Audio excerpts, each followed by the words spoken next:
నమస్తే, నేను Keshav. Welcome to Suman TV. Telangana Lok Sabha ఎన్నికల వ్యూహాన్ని ఖరారు చేసేందుకు కమల దళానికి చెందినటువంటి కీలక నేత అమిత్ షా తెలంగాణలో సుడిగాలి పర్యటన జరుపుతున్నారు. ఇప్పటికే పార్టీలో ఉన్నటువంటి నేతల మధ్య ఉన్నటువంటి అసంతృప్తి రాజకీయాలు, ఒకరిపైన ఒకరు బ్యాక్ స్టాబింగ్ చేసుకునేటువంటి పాలిటిక్స్ పైన అమిత్ షా తీవ్ర ఆగ్రహం వ్యక్తం చేసినట్టుగా తెలుస్తోంది. గత అసెంబ్లీ ఎన్నికల సమయంలో కూడా సమన్వయ లోపం వలన పార్టీ నష్టపోయిందనేటువంటి విమర్శ ఎదురవుతోంది. ఈ క్రమంలోనే తప్పిదాలని సరిదిద్దుకొని పనిచేయడం నేర్చుకోవాలనేటువంటి మాటని అమిత్ షా చెప్పినట్టుగా తెలుస్తుంది. సో తర్వాత జరిగినటువంటి కీలక నేతలతో ఒక ముఖ్యమైనటువంటి మీటింగ్ జరిగింది. ఆ భేటీలో ఈ వ్యాఖ్యలు చేశారు. ఆ భేటీ ముగిసిన తర్వాత హైదరాబాద్ శివారులోని కొంగర గ్రామం దగ్గర జరిగినటువంటి నోవాటెల్ సంబంధించినటువంటి కన్వెన్షన్ సెంటర్లో ఒక భారీ సమావేశం జరిగింది. దీనికి భారతీయ జనతా పార్టీ నుంచి తెలంగాణ రాష్ట్రానికి చెందినటువంటి సుమారు 1200 నుంచి 1500 మంది వరకు పదాధికారుల సమావేశం జరిగింది. అంటే ప్రతి నియోజకవర్గం నుంచి కూడా ఎంపిక చేసినటువంటి ఈ నాయకులందరూ కూడా ఈ సమావేశంలో పాల్గొన్నారు. అలానే బీజేపీ కీలక నేతలందరూ కూడా ఈ సమావేశంలో పాల్గొన్నారు. కేంద్ర మంత్రి అలానే రాష్ట్ర బీజేపీ అధ్యక్షుడు కిషన్ రెడ్డి సమావేశాన్ని నిర్వహించారు. ఇక్కడికి వెళ్లే ముందర ఆయన చార్మినార్ సమీపంలో ఉన్నటువంటి భాగ్యలక్ష్మి ఆలయాన్ని సందర్శించుకొని అమ్మవారికి పూజలు చేసుకొని రాబోయేటువంటి లోక్సభ ఎన్నికల్లో బీజేపీకి అఖండ విజయం ఇవ్వాలని విజ్ఞప్తి చేస్తూ ఆయన ఈ సమావేశానికి వెళ్ళారు. దీంతో అమిత్ షా చేసినటువంటి వ్యాఖ్యలు, ఈ సమావేశంలో చేసినటువంటి వ్యాఖ్యలు మరింత ఆసక్తిని రేకెత్తించాయి. ఎందుకంటే బీజేపీ అభ్యర్థులు ఎవరు అనేటువంటి అంశం పైన ఒక స్పష్టత ఇచ్చారు. ఇప్పటికే సిట్టింగ్ ఎంపీలుగా ఉన్న వారందరికీ అవకాశం ఇస్తామనేటువంటి మాట అమిత్ షా తేల్చి చెప్పారు. దీంతో ఇప్పటివరకు ఒక సస్పెన్స్ వాతావరణం ఉంది. ఎందుకంటే తెలంగాణ రాష్ట్రం నుంచి బీజేపీ నుంచి రిప్రజెంట్ చేస్తున్నటువంటి నాయకులు, కేంద్ర మంత్రిగా ఉన్నటువంటి కిషన్ రెడ్డి సికింద్రాబాద్ నియోజకవర్గం నుంచి ఆయన గెలుపొందారు. అలానే కరీంనగర్ నుంచి బండి సంజయ్ నేతృత్వం వహిస్తున్నారు.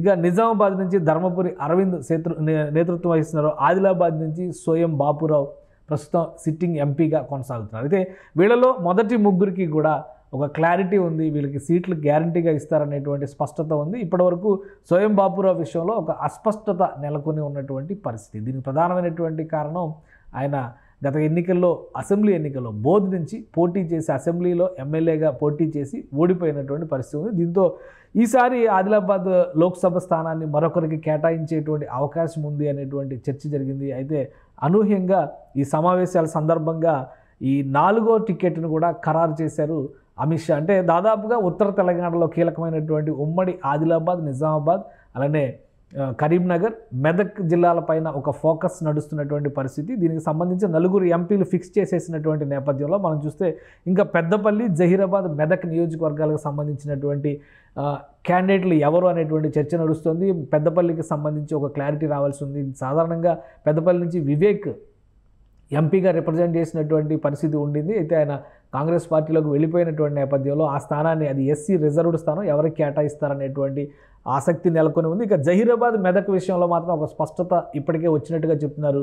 జహీరాబాద్ స్థానం నుంచి ప్రస్తుత రాజ్యసభ సభ్యుడు లక్ష్మణ్కి అవకాశం ఇచ్చేటువంటి ఛాన్సెస్ కనిపిస్తున్నాయి. మరోవైపు నుంచి ఓటమి పాలైనటువంటి ఎమ్మెల్యేలుగా ఓటమి పాలైనటువంటి ఈటెల రాజేందర్, రఘునందన్ రావు వీళ్ళందరూ కూడా మెదక్ నుంచి పోటీ చేసేటువంటి ఒక ఆలోచన చేస్తున్నారు. వీరిద్దరిలో ఎవరికి ఇస్తారు, అలానే రాజాసింగ్ కూడా మెదక్ నుంచి కానీ జహీరాబాద్ నుంచి కానీ బరిలో దిగాలనేటువంటి ఆలోచన చేస్తారు. సో వీళ్ళ ముగ్గురులో ఎవరికి ఇస్తారనేది ఒక ఆసక్తి ఉంది. కానీ ఒక క్లారిటీ అయితే వచ్చేసింది. ఉత్తర తెలంగాణలో కీలకమైనటువంటి నియోజకవర్గాల్లో బీజేపీ సిట్టింగ్ స్థానాలకి, సిట్టింగ్ నాయకులకే అవకాశం ఇవ్వాలని నిర్ణయించింది. ఇక సమావేశంలో జరిగినటువంటి కీలక అంశాల చర్చ ప్రధానంగా ఎన్నికల్లో ఎటువంటి వ్యూహాన్ని అనుసరించాలి, పార్టీలో అనైక్యత అనేటువంటి సంకేతాలు ఎట్టి పరిస్థితుల్లో ప్రజల్లోకి వెళ్ళకూడదనేటువంటి స్పష్టమైనటువంటి అంశాన్ని అమిత్ షా నేతలందరికీ సూచించారు.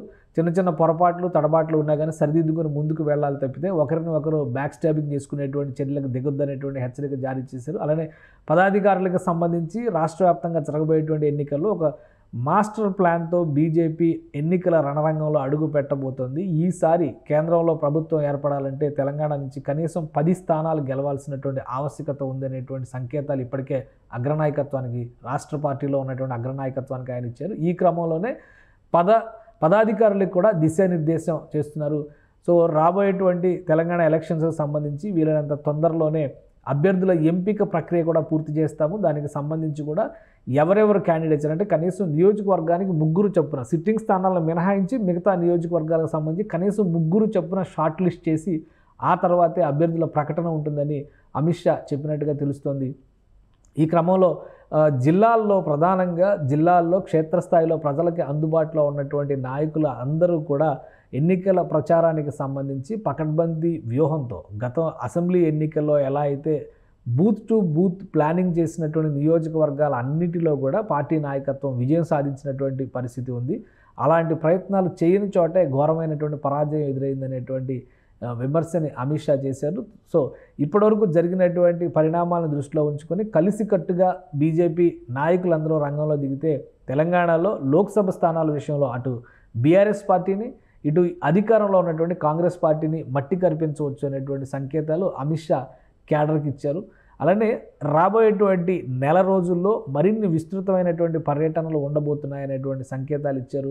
ప్రధానమంత్రి నరేంద్ర మోడీ అలానే పార్టీ జాతీయ అధ్యక్షుడు జేపీ నడ్డా కూడా పలుమార్లు తెలంగాణ రాష్ట్రం పైన ఫోకస్ పెట్టే అవకాశాలు స్పష్టంగా ఉన్నాయనేటువంటి సంకేతాలు అమిత్ షా ఇచ్చారు. మరీ ముఖ్యంగా దక్షిణాదిలో ఏ రాష్ట్రానికి లేనట్టుగా 2 ఇన్ఛార్జీలని తెలంగాణలో బీజేపీ ఇన్ఛార్జీలుగా నియమించడం అనేది ఈ రాష్ట్రానికి ఇస్తున్నటువంటి ప్రాధాన్యంగా గుర్తించాలి. అలానే విభజన హామీలకు సంబంధించి తెలంగాణ ప్రజలకు చేసినటువంటి మేళ్లను వివరించాలనేటువంటి అంశాలపైన కూడా అమిత్ షా దిశానిర్దేశం చేశారు. సో కమల దళంలో అమిత్ షా నింపిన జోష్ ఏ విధంగా పనిచేస్తుందో వేచి చూడాలి.